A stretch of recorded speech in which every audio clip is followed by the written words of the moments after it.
So welcome to the Hooked on Marketing Collective and our expert interview series. So today I'd like to welcome expert Dr. Amanda Foo-Ryland to the group to share 3 mindsets to change your business instantly. So let us know if you're here by dropping a like or letting us know in the comments. And if you're watching the replay, definitely let us know that by putting hashtag replay in the comments so that we can see how many of you are tuning in. So Dr. Amanda Foo-Ryland is the owner and head coach over at Your Life Live It, a company that has over 20 coaches worldwide and runs training programs in New Zealand, Australia, Portugal, and the UK. So Dr. Amanda has been in the personal development world for a long time, so she's very experienced in this area. She started out working for Estee Lauder at the ripe old age of 19 and became the youngest ever sales trainer for the company. And this was just the start of her personal development journey. So she has gone on to become an author, an NLP, Hypnotherapy and TimeLine Therapy trainer, and has a doctorate in hypnotherapy. She's personally coached many corporates, CEOs, entrepreneurs, and people from all walks of life who want to achieve their goals and live the best life possible. Now, Amanda is actually one of my oldest clients here at Hooked on Marketing. So we met each other back in 2014 and I started working with her at that time.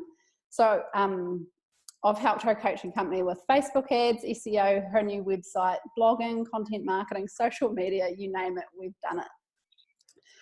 And I got so interested in her work through being her digital marketer that I ended up doing her NLP coach training back in 2018. So I've experienced firsthand her world-class training in this area. And today I am stoked to have her in this group, sharing her knowledge with you all. So welcome to the group, Amanda. Thank you, Louise. I'm really happy to be here from Portugal. The sun's not risen yet. I'm sure it will during our chat, but yeah, it's lovely to be with you. Great. And whereabouts are you sitting? It looks like you've got an interesting background there. I am in my VW camper van called Little Miss Dottie Florence. And our little theme is Rupert. So here's Rupert. And we have decoupaged the living daylights out of her. So here's a little bit of decoupage, 1961 Rupert Bear Annual. She's very cute. And this is actually where I work now because, as Louise knows, but you guys may not know, I've got twin baby boys at 6 months old. So when I work with clients one-on-one on Zoom sessions, this is where we come, this is where we work. So it's confidential, it's warm, it's away from the house, and it's a really cool space to work in. So that's where I'm coming at you from live this morning down in the Algarve in Portugal. That's awesome. Love it, Amanda. So I'd love for you now to tell us a little bit about your background and how you came to be doing what you're currently doing with Your Life Live It. Okay, well, as you mentioned in my introduction, which was very nice, thank you very much. At 19, I became the youngest first executive with the Estee Lauder Corporation in the training department, and had a wonderful 16-year career with Estee Lauder, a fantastic company to work for. So always in training, always in personal development, very, very service orientated, very sales orientated training. And in the end, actually, I ended up, my territory was Europe, Middle East and Africa, traveling extensively, looking after those regions, which is a third of the world. So you can imagine how much traveling that was. Yeah. And I did that, for about 5 years. And there kind of gets a burnout because you can only travel for so long before, it becomes too much. I was offered a job in New York, which was the Ivory Towers. It was my ultimate goal to get a job in New York, and it was like a scene out of Working Girl. They were offering me a choice of 3 offices overlooking Central Park and use of the penthouse suite for 6 months until I found accommodation. So it was too good to be true. However, I turned it down because I'd met somebody, my late husband Keith. And then decided to resign from the corporation. And I was very much like, what am I going to do now? Because human development's in my DNA. Mm-hmm. What else can I do? So I decided to train. I did life coaching diplomas. I did a life coaching certification. And I was working with CEOs, I was working with business owners, but what I found was that I wasn't able to help them to change things at an unconscious level. So just for people that are online now, what does that mean, unconscious level? I mean, you know, it sounds as though you kind of knock yourself out and you're comatose on the floor. But what it means is that 95% of our daily behaviors come from our unconscious. It means Mm-hmm. they run automatically. So if people just want to play with me, and you can play along with this, Louise, as well, if you just fold your arms. Okay, that was really easy. Yeah. That was really easy to fold your arms, right? And Mm-hmm. everyone that's playing along, you would have found that really automatic and easy to do. Now fold your arms the opposite way around. It feels Okay, so weird. Yeah. it feels weird. You've got to kind of go, well, which arm goes where, and so that's a really simple example of you. The first time you folded your arms, you folded them unconsciously. That's how you habitually folded your arms, like you cross your legs, like you drive your car, like you order your coffee before you've even realised you've ordered your coffee when you go into Starbucks or wherever your favourite coffee's from. 95% of our behavior on a daily basis runs automatically. And so what I found difficult with just my life coaching certifications and diplomas was I didn't have the key to be able to unlock things at an unconscious level. So that's where I studied NLP, TimeLine Therapy, and hypnosis. And so Your Life Live It's now 12 years old. First launched in New Zealand and registered as a company in New Zealand. And now we operate from Portugal. But as you know, Louise, we travel all over the world. We're global. So yeah, I just love what I do. It's a passion. People say to me, now you've got twins, are you going to ease off the gas? And I'm like, well, no, this is who I am. Cut me in the middle and it'll say Your Life Live It. So yeah, that's just a basic introduction of how I find myself in this place now. I love it. Amazing.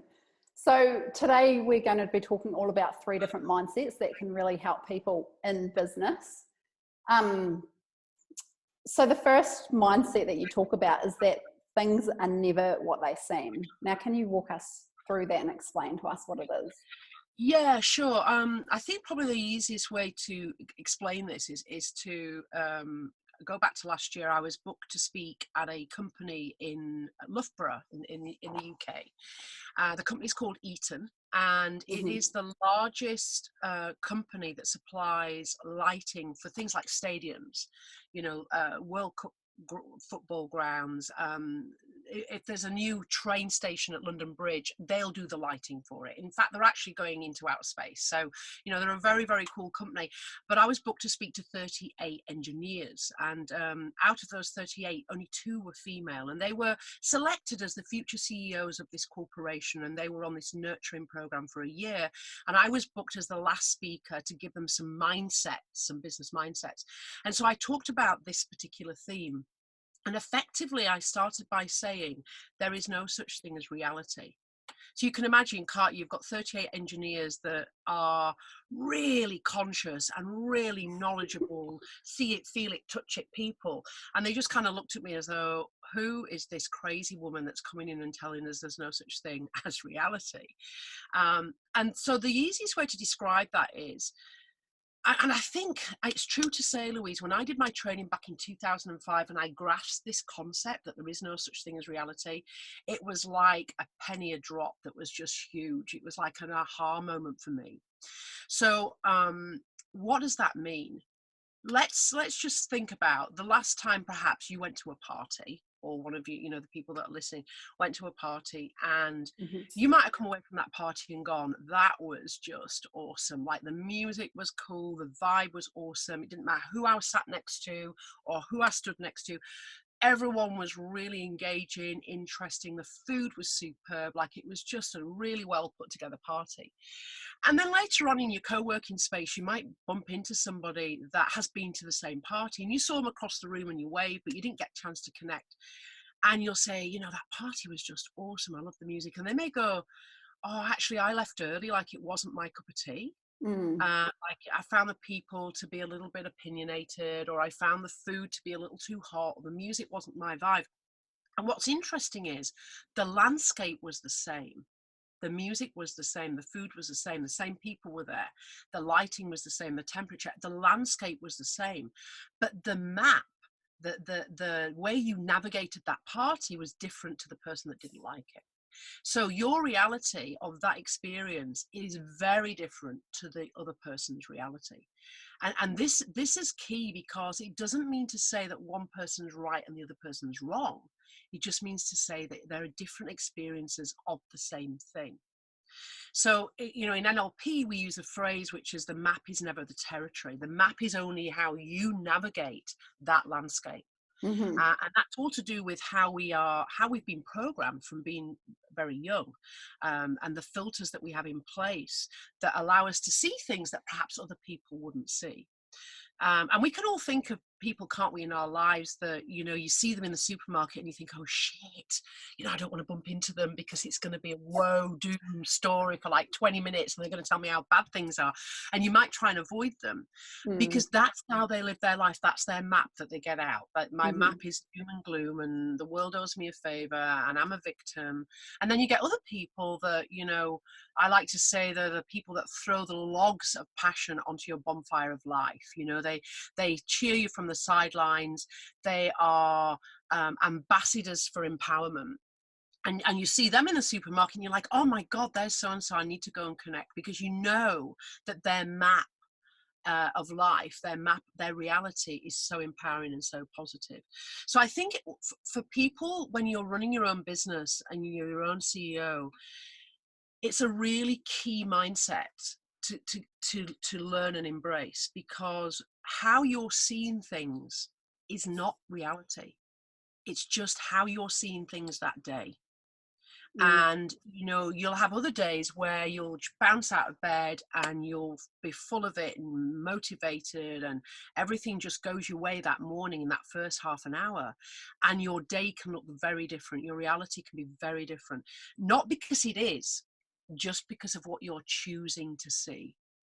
So, you know, probably a nice example is you might think to yourself, I'm going to invest and buy myself a new car. And the type of car I want to buy is a whatever. It doesn't really matter what it is. And then you're driving around in Brisbane in your old car and all you can see is this new car that you want to buy. That's just because your filters have become aware of it. So the filters are changing constantly, and to go into the specific filters would be, you know, we'd be on here for 2 hours, but know that's running neurologically and it's running unconsciously.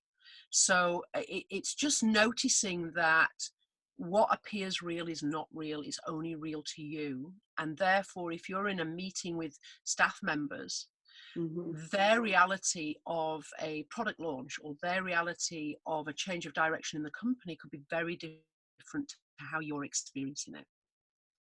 And therefore, what's really useful to use is a phrase that says, in my opinion, which effectively says, in my reality, this is how I see things. And then it kind of takes away that who's right and who's wrong. It's more about, well, this is my opinion. This is how I see things. And I respect that you have a different viewpoint. So can you share with me what that viewpoint is? What's your opinion of this? Yeah. So hopefully that explains it. Hopefully, you know, I've kind of explained something that could be quite complex, simply that we can grasp that. Definitely. I think also, like you mentioned, the staff member thing. You know, if you've got someone in your staff maybe complaining, or a business partner that you're kind of butting heads with, or even if you're like a solopreneur, sole trader, and you have a husband at home who is not supportive, or, you know, constantly criticizing your business, that kind of tool can help you to quickly look at the other person and think, well, where are they actually coming from? Yeah. They're seeing things totally different than what I am. Exactly. Because entrepreneurs, I find, can get really weighed down with other people's opinions at times. And I think a lot of energy can go into worrying about what other people think. Yeah. You know, worrying that, well, what do other people think of me, and raising your head to be an expert in your field. Then what are others going to think? But to know that if it is that unsupportive partner at home that doesn't like the fact you've left this 9-to-5 job with this, you know, monthly income, and maybe feels unstable, that's just their reality. It doesn't mean it's real. And I think if we look at everyone that's been successful, I mean, I just recently bought Songwriter, which is the story of Ed Sheeran and actually how he writes songs, which, you know, as somebody who plays guitar and writes my own stuff, I found it fascinating. And, you know, we tend to, you know, Ed Sheeran came from nowhere, or so it seems. But it doesn't matter who we look at that's successful in whatever field. They have put in hard yards, and they have been told by numerous people they are not going to succeed. And we all love those stories. But the reality is, it's true for everyone that's been successful. The only difference is they've kept going, and they've not listened to other people's realities, because they've realized that it's just their reality. It doesn't make it real. And therefore we can choose to pick out bits that work and serve us, and choose to delete those that don't. Yeah, and we can also use it from our own perspective as well, if we're thinking, like, especially with marketing, you know, you might try a new thing, whatever that may be, like it might be ads or a new social media platform or something like that, and then feeling all like it's not working. But if you come back to the whole idea of kind of what way are you looking at this, I think that quite often that could change your own perspective as well, and to kind of stick with something a little bit longer rather than giving up too soon. Yeah, I think so. And you know, there's so much out there, you know, so many people offering different online courses to master these social media platforms. I mean, you and I have talked about this extensively, and I think my recommendation would always be, have a personal connection with somebody that really understands your brand, that really gets what your reality is. What is your future reality? Because your reality right now, as you're building your business, is not your future reality. Your future reality is to have that financial freedom, is to have that income wherever you work. As long as you've got wireless, you know, you're available to work, and to have that time with your family. There's a reason that people opt out of that 5-day a week, six day a week, you know, grind.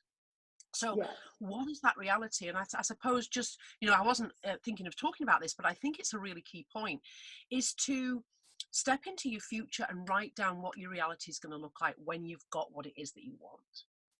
To keep you on the right path.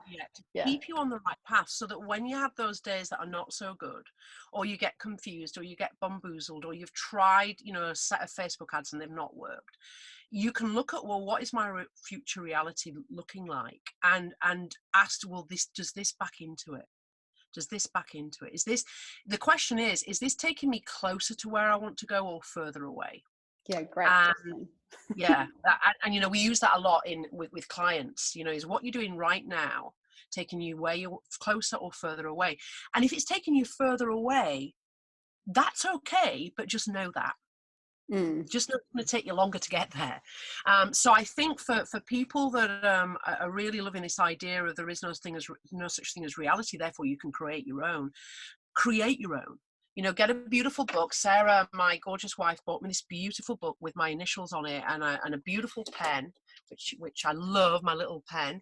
And take some time and write down for you, what is your reality going to look like in X amount of time? That might be 6 months, it might be 5 years. And bring as much to it as you can, as much color, as much depth. And it needs to be written in the now. So I am, not I will be. It is I have, I am. Where are you living? You know, what's the space like that you're in? What's the space like that you're working in? What's your average day look like? What kind of clothing are you wearing? What kind of things are you eating? How are you nourishing yourself? It's all those wonderful things that's the detail. The unconscious mind is in the detail. It's not in the grand scale of things. And all the senses, yeah. Okay, so I know that you love using the term run to the raw, and in fact that's actually the second mindset. So can you explain what this one is all about? I can. I was very tempted to get some of the boys, Noah and Jasper's little teddy bears, to create this analogy. Yeah. But essentially, run to the raw is something that I actually learned at Estee Lauder. So this with me for a very long time. Somebody called Phoebe Farraport came over from the US and did this awesome training on the sales mentality. Mm-hmm. And one of the things that I took away from this that I use over and over, it's so powerful, is the way in which lionesses hunt. So you've got little gazelles here on the landscape here in Africa, and the little gazelles kind of just, facing this direction and just eating the grass, doing what gazelles do, tra la la la la, right? Having a nice time in the beautiful African sun. Mm-hmm. And then you've got 3 lionesses. Now what happens is 2 of the lionesses position themselves behind the little gazelle, right?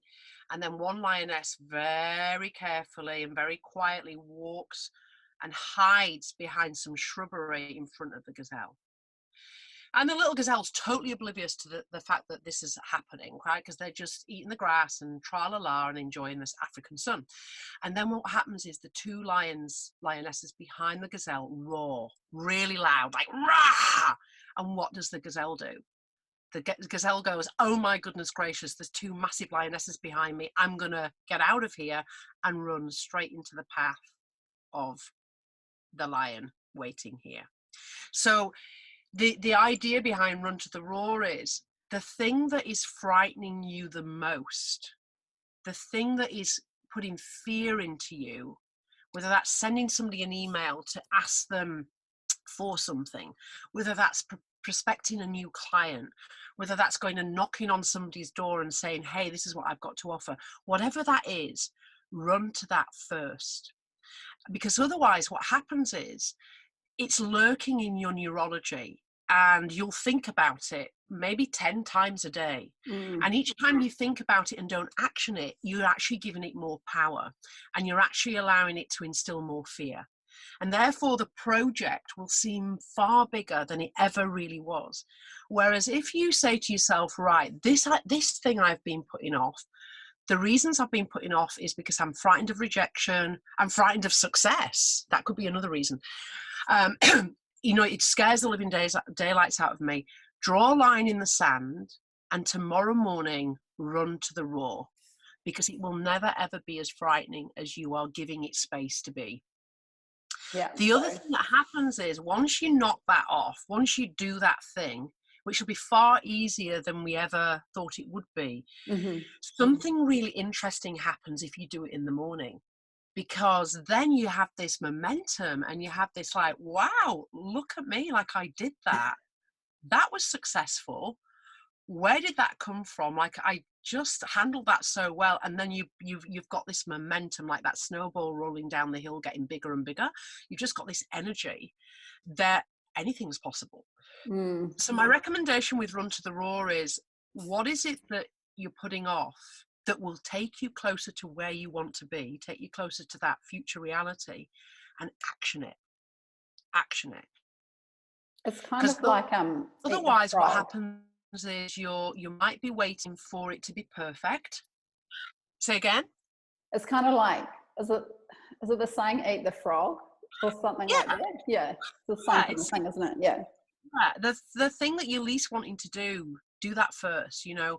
Take a big chunk out of it and do it now, because the interesting thing is that it's never going to be as bad as you think it's going to be.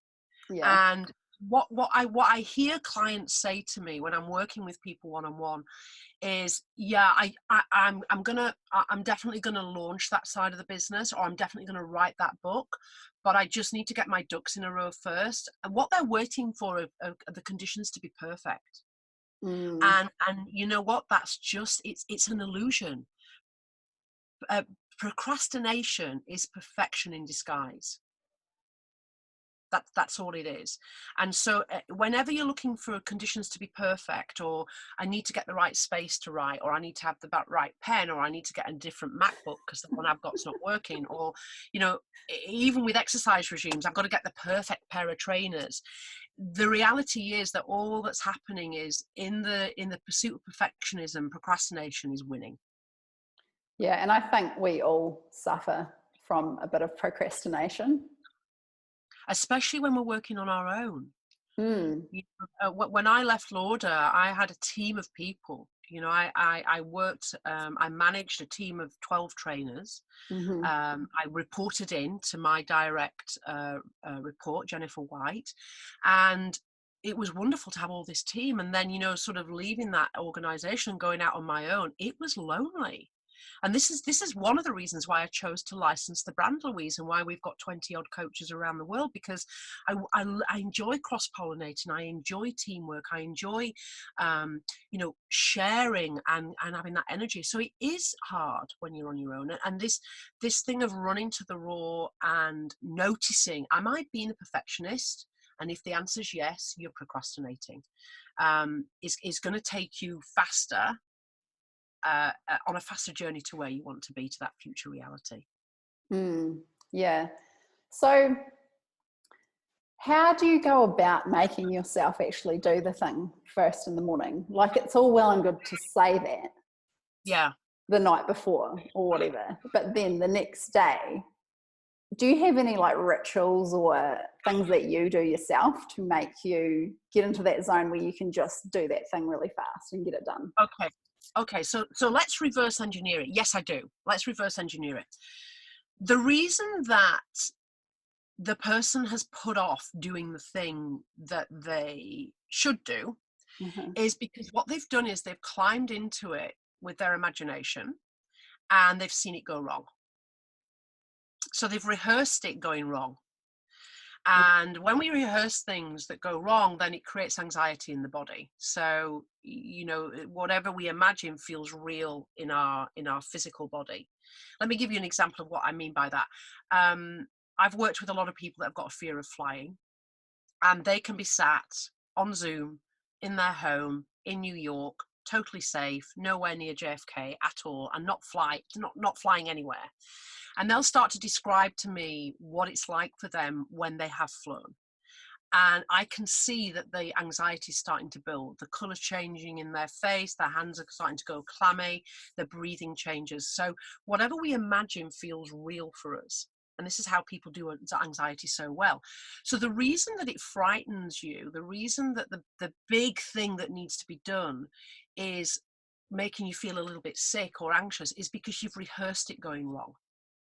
That's the only reason. Anxiety is an emotion of the future. So you've climbed into it, seen a movie, heard a soundtrack, and felt the feelings of, oh God, I'm not going to do that right now. I'm not ready. I need to do some other stuff to get ready. Actually, the only thing that needs to happen is to rehearse it going well. Just rehearse it going well. So you see the movie of it going well, the call going well, or the presentation going well, and say to yourself, this is the key. What will I be doing 15 minutes after the successful completion of that task? Love it. Right. And so what will I be seeing? What will I be hearing? And how will that make me feel? And what that does is it flips the problem on its head, because actually we're using the same strategy, but we're just making it positive. So it will feel very different. So rehearse that the night before. See it going well 15 minutes after the successful completion. What will you see, hear, and feel to know that it's been successful? Rehearse that. And my recommendation is get like a big piece of paper, write what the task is, run to the raw, and stick it in the workspace. So you stick it over the front of the Mac or whatever technology you're using, so that confronts you when you walk in there, and just get that task done. And I can honestly promise people, like almost guarantee 100%, it will never be as hard as you've given it energy to believe it is. Yeah, I've definitely experienced that. It's always a lot easier than you think. Always. Yeah. So everyone watching this, next time you do something scary, follow this. I think that's a really good strategy. Yeah. It's just using what's happening naturally anyway, but just making it work for us as opposed to frightening the living daylights out of us. That's the difference, really. Yeah.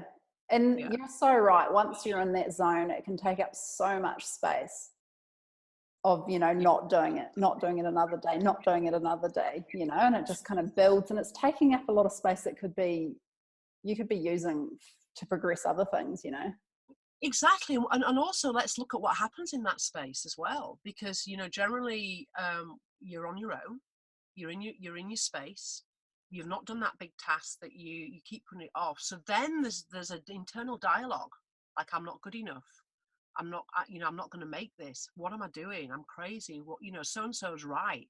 Why have I left this? So all that starts to happen, and that's nothing to do with the task.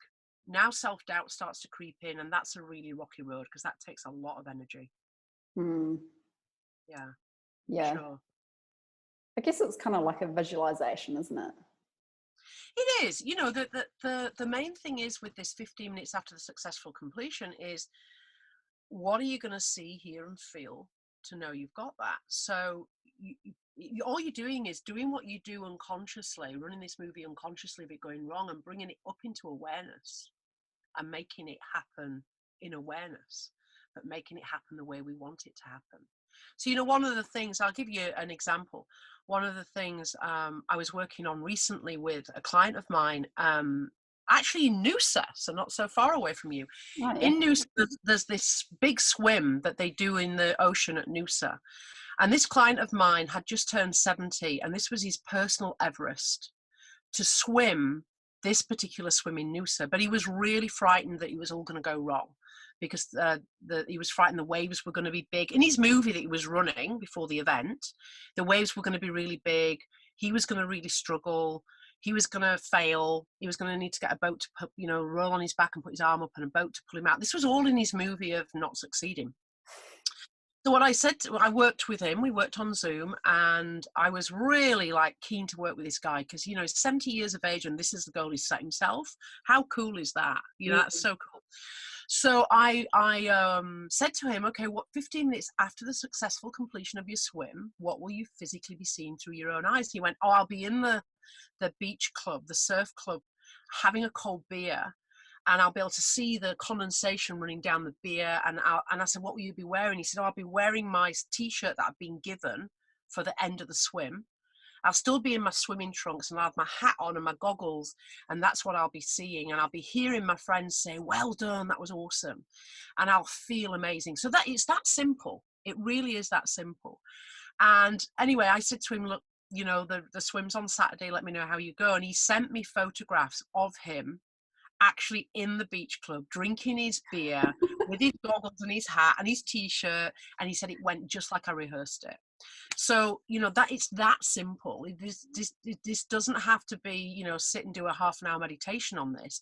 This is what you're going to see physically through your own eyes, what you're going to hear, and how's that going to make you feel. It's that easy. Love it. I'm going to do this tomorrow. It works. Yeah, it works.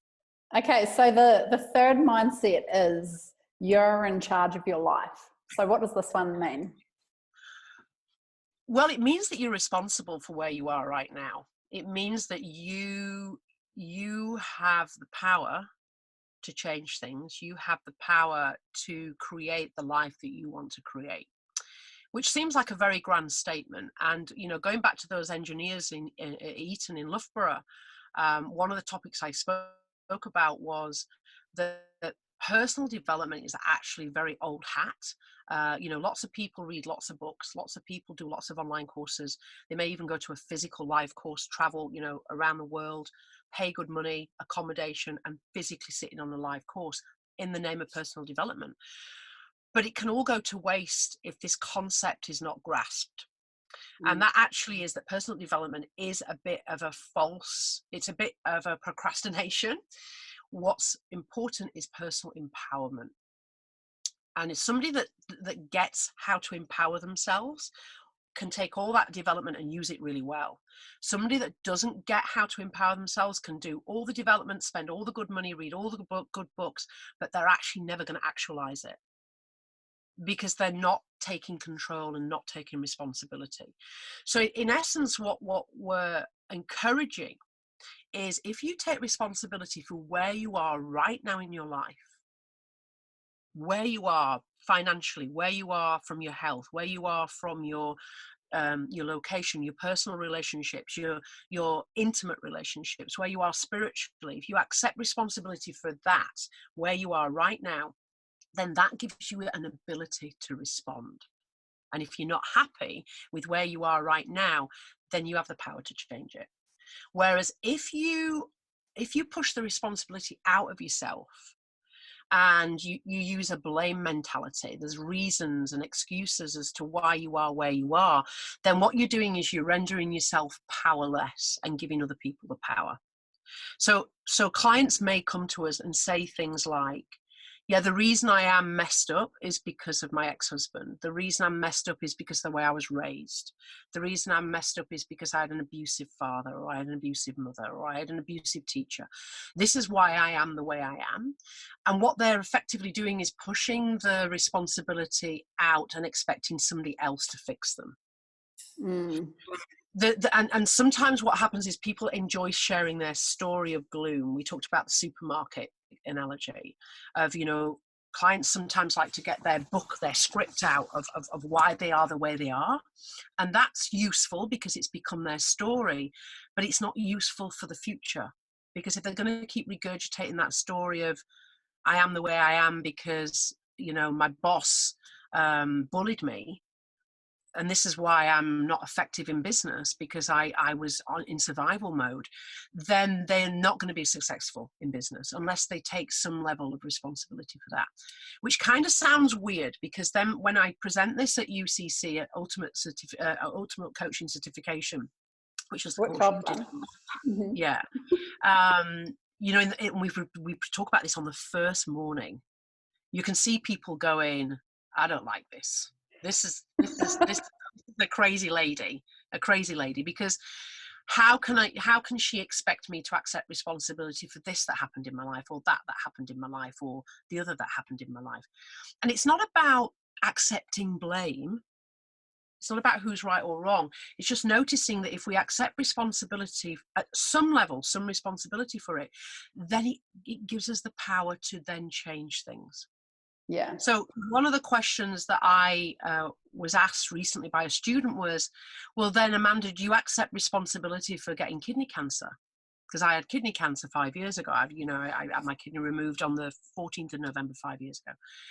And well, actually 6 years ago now. So yeah, at some level, I have to say to myself, I take responsibility for the fact that my body contracted kidney cancer. I don't know how that happened, and it's not the how and wherefores are not relevant, but I accept responsibility for that, which then gave me the power to say, I can handle this how I choose. I can decide how I want to navigate this landscape. And my reality, the reality I chose, was to look upon it as an adventure I hadn't chosen to go on, but I was on it anyway. So I might as well enjoy it. I might as well look at it through childlike eyes.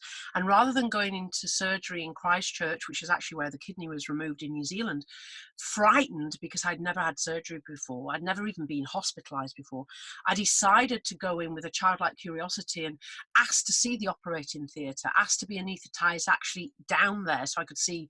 Oh yeah, I was very shocked how small the operating bed was. I was like, how on earth am I even going to stay on that bed? And they're like, oh, don't worry, we'll strap you to it. You know, so it was very much an adventure. So having this mindset that I'm responsible for where I am right now, therefore I can be responsible for where I go next, is really powerful. And just catch yourself if you find yourself saying yes, but this is why I am the way I am, you know, because I wasn't raised very well, or my relationship broke down, or, you know, this big client just ditched me at the last minute, or this client was corrupt and they never paid me. If we get caught in those stories, then it's going to take us away from where we want to go, not towards where we want to go. Yeah, it's like being stuck in that victimhood. Yeah, exactly. You know, and it goes back to the thing of, you were saying earlier, you know, there may be people that try things in their business. They try something and it doesn't work the first time, so they give up and they go, oh well, you know, Facebook's a lot of rubbish and I shouldn't have put my money into that, and you know, I was ill-advised here, rather than going, okay, well, what did I learn from that?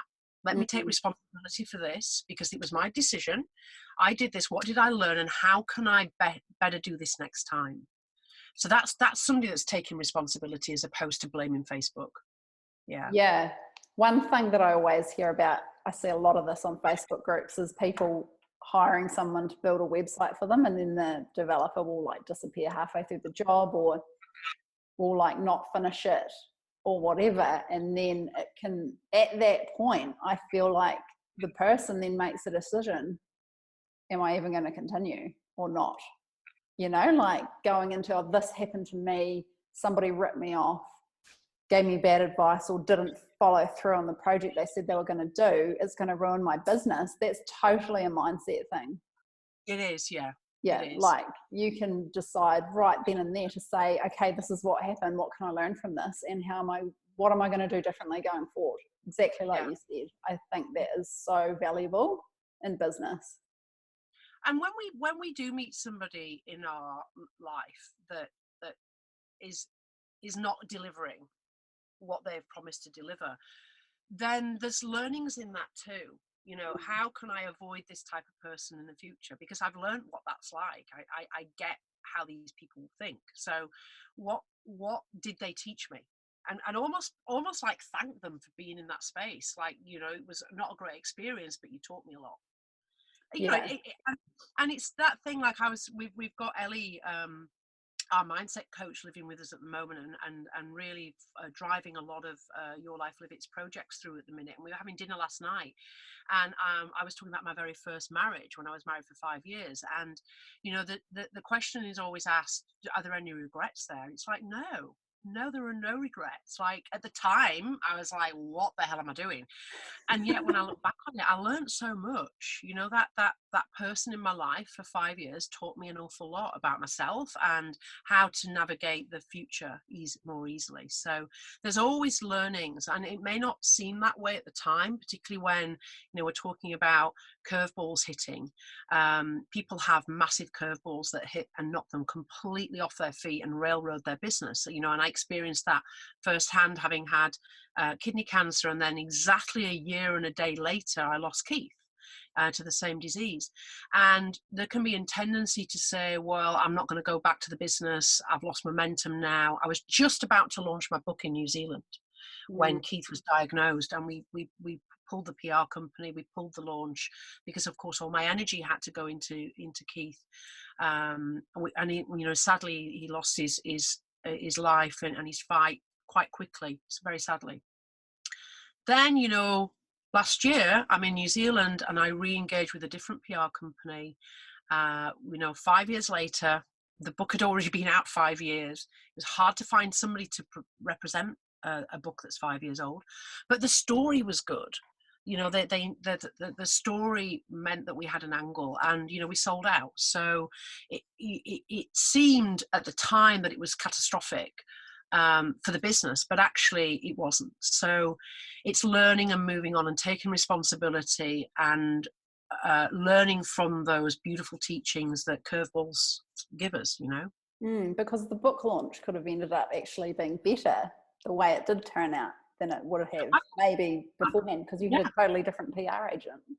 Exactly. And you know, that the truth was that the book and the tools in the book literally on a daily basis helped me to deal with what was going on, to deal with losing my life partner of 19 years, to navigate falling back in love again, to navigate being in a same-sex relationship, which, you know, not even I could see coming. And I remember calling you, Louise, and saying, I've got some news to tell you. And you were like, oh my God, this is amazing. You know, so how do you navigate those phone calls, and how do you navigate those relationships and manage people's expectations? And that is by taking responsibility for where you're at. And therefore and I keep saying it, if you take responsibility, you have an ability to respond, and you can map out your future, and you can keep on course with that and stay true to who you are and what your journey is. Yeah, because one thing I've learned as the years go by is that everyone has their things that are happening in their personal life, or dramas, or curveballs, or, you know, absolute disasters. But it is really about how you can move through that. And especially as a business owner, how can you actually move through it and keep your business going? Because a lot of businesses can crash and burn because of personal issues. Yeah, exactly. And, you know, we're humans, so they're always going to be there. There's always going to be something. And if it's not directly us, it may be a close friend or a relative that something's happened and it affects us emotionally. And as we get older, um, and this is only my reality, so, you know, it doesn't mean to say it's real. As I've got older, I've noticed that, you know, people around me, there are more curveballs coming in because we're growing older, and life experience is tracking. So, and there are some amazing experiences and some wonderful things that are happening to people, but equally there are some really upsetting, and you're kind of like, what is the universe doing? What is this? Why has this happened? And we can't get our head around it. And it's not necessarily that we have to accept responsibility as the curveball hits. You know, you need to feel the pain, you need to move through it, you need to grieve if that's what's happening there. But there comes a time where you've got to go draw a line in the sand. Okay, well, all right, what did that teach me? And it's time to get going again. Yeah. That just made me remember something that we learned in Ultimate Coach, actually, about how I remember you guys saying something about how there's been studies on the brain, and about people losing brain power as they grow older has actually been found to be not true. That's exactly right. So it's a book called The Brain That Changes Itself by a medical doctor, Norman Doid. And he actually, it's in an audio book as well on audible.co.uk, but you can just buy an Audible book anyway, and he narrates it. So it's like, you know, he's the man. And it's a fascinating book, and each chapter looks at a particular person that had some neurological issue. Mm-hmm. And how they completely, the medical profession were just in awe of how has this person even managed to survive, or how has this person managed to navigate this. And what Norman's research showed was that actually, as we get older, our brain can maintain the same amount of brain power if the person is learning a new skill. So that can be learning a language, learning to play an instrument, learning. So it has to be something that's learned on a regular basis. Golf wouldn't be one of them. Like a sport like golf wouldn't be. And this is actually was tested in his research, because you're learning certain things, but then it can all go wrong very easily. If anyone has ever played golf, it's a crazy game, and it's a game of, like, you know, 6 inches between your ears. It's a head game. But learning a language, learning a new instrument, and being active, doing crosswords, those kind of things allow the brain to keep active, and memory to keep active. So it's actually just a myth that we lose our memory as we grow older, and we lose our capacity to process, according to Norman Doid. So it's a really good read, and fascinating, absolutely fascinating. And that's such a good example of there is no reality. There is no reality. I mean, I'll just give you this example. In the book, he goes to visit an 18-year-old girl, and this 18-year-old girl is the youngest of 3 children. So that her older siblings are quite close to her. So you get the picture: busy family, 3rd baby's arrived. She's learning from the older ones, and they notice when she gets to about 11 that she's a little bit clumsy, and she tends to drag her left leg a little bit. But she's in mainstream school. She's playing sport like any other teenager. She's, you know, all the milestones have been hit, but they just notice she seems clumsy. So at the age of 11, they take her off to just do some tests, and they do an MRI scan, and they realize that the entire right hemisphere of her brain is missing. And it's like, wow. And what her brain had done was rewire itself, completely rewired itself to allow her to function. And she calls it her void. She's quite proud of it. And she's had no interventions at all. And when he met her, she was playing, you know, basketball, hockey, all the rest, just a normal 18-year-old. And her parents were so thankful that she was the 3rd child, because they said if she'd have been the 1st child, maybe she wouldn't have hit those milestones because she wasn't learning off the others. Yeah. And maybe she'd have had some tests run, and a small baby realizing that that whole hemisphere is missing, what would have happened? She'd have been in special needs environment, and it would have totally limited her. So her reality was totally different through ignorance. And and as Norman said, as a neurologist, to have learnt this from an infant's age, you'd have gone, this is impossible to have an infant with this situation to turn out like this at 18. So humans are incredible.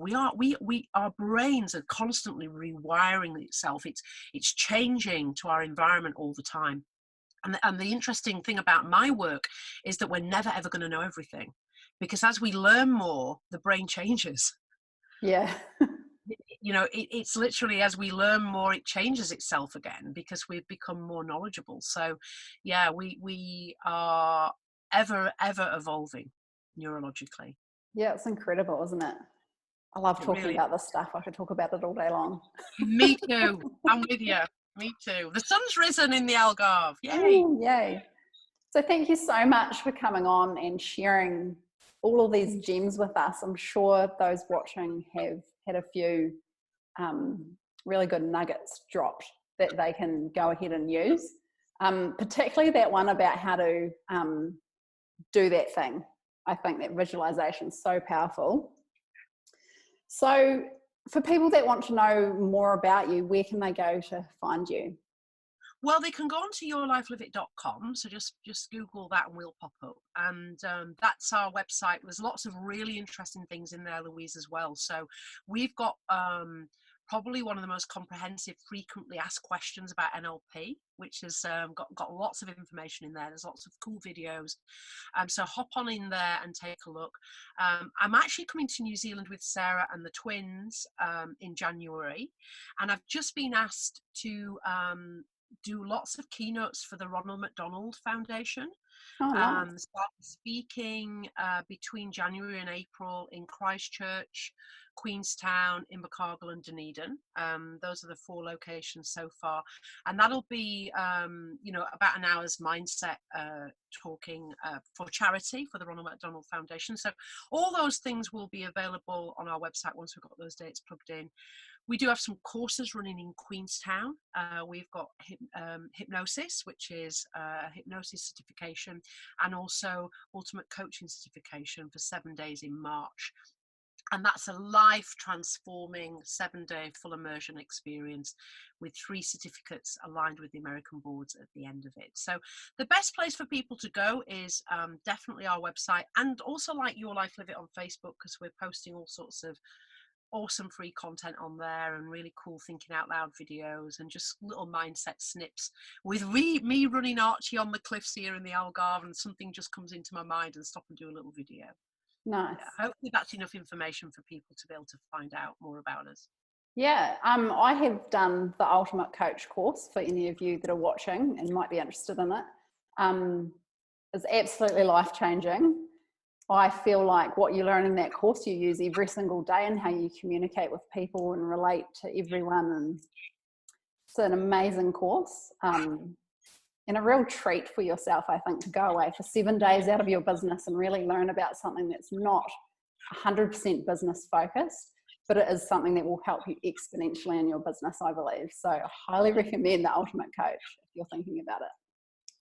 Yeah, and it's in Queenstown, which is such a lovely place to hang out. We're near Arrowtown, and we run it, as you know, Louise. It's in that beautiful nature environment. So, a lot of the breakout sessions are out on picnic rugs in nature, and then we go to the hills for lunch every day. That was fun. Just gorgeous. And yeah, that's fun, isn't it? One lady even said she actually runs her own HR company down in Invercargill. She said, to be honest, I came for the hills lunches, and the training was just kind of an add-on, but I've loved every minute of it. So whether you're wanting to be a coach in your own right, or whether you're just wanting a massive transformation, it ticks both boxes. Yeah, I believe even if you don't want to be a coach, like I always think about what's her name? The lady that did the who has the beauty therapy spa in Queenstown. Yes, Judy. Yeah. She's got like 22 staff, and she just came to massively skill up so that she was a better leader, which is just awesome. Like, yeah, I love that. The last course that we ran in Queenstown, there was only one person that actually came to be a coach.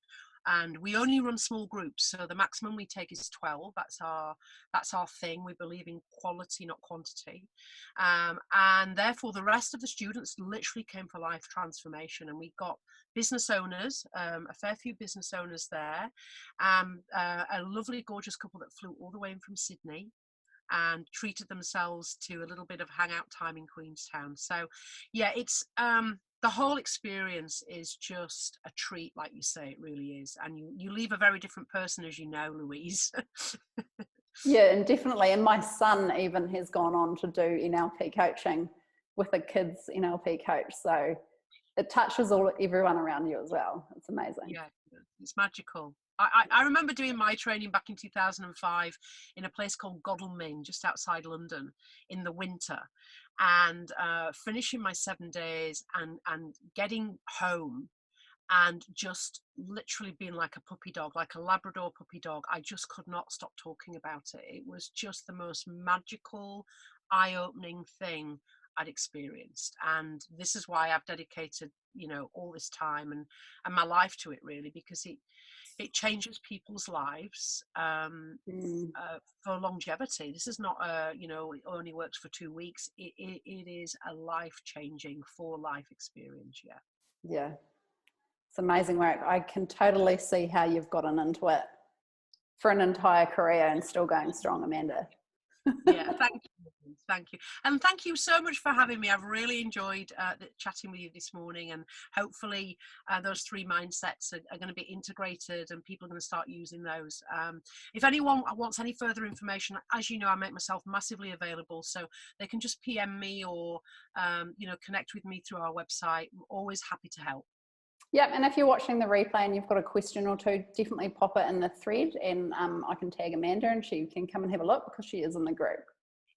That's awesome.